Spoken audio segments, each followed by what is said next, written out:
Struggles of our life. Once upon a time, a daughter complained to her father that her life was miserable and that she didn't know how she was going to make it. She was tired of fighting and struggling all the time. It seemed just as one problem was solved, another one soon followed. Her father, a chef, took her to the kitchen. He filled 3 pots with water and placed each on a high fire. Once the 3 pots began to boil, he placed potatoes in one pot, eggs in the second pot and ground coffee beans in the third pot. He then let them sit and boil, without saying a word to his daughter. The daughter moaned and impatiently waited, wondering what he was doing. After 20 minutes he turned off the burners. He took the potatoes out of the pot and placed them in a bowl. He pulled the eggs out and placed them in a bowl. He then ladled the coffee out and placed it in a cup. Turning to her, he asked, "Daughter, what do you see?" "Potatoes, eggs and coffee," she hastily replied. "Look closer," he said, "and touch the potatoes." She did and noted that they were soft.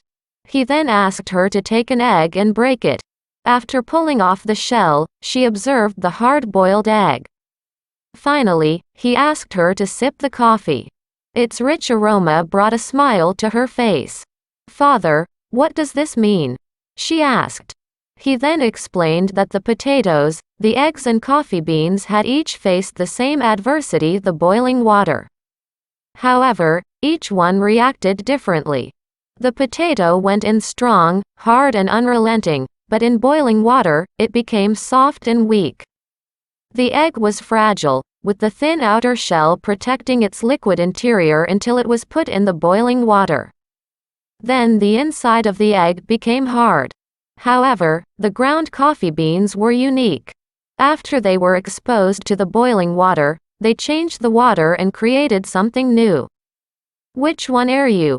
he asked his daughter. "When adversity knocks on your door, how do you respond? Are you a potato, an egg, or a coffee bean?" Moral. In life, things happen around us, things happen to us, but the only thing that truly matters is how you choose to react to it and what you make out of it. Life is all about leaning, adopting and converting all the struggles that we experience into something positive.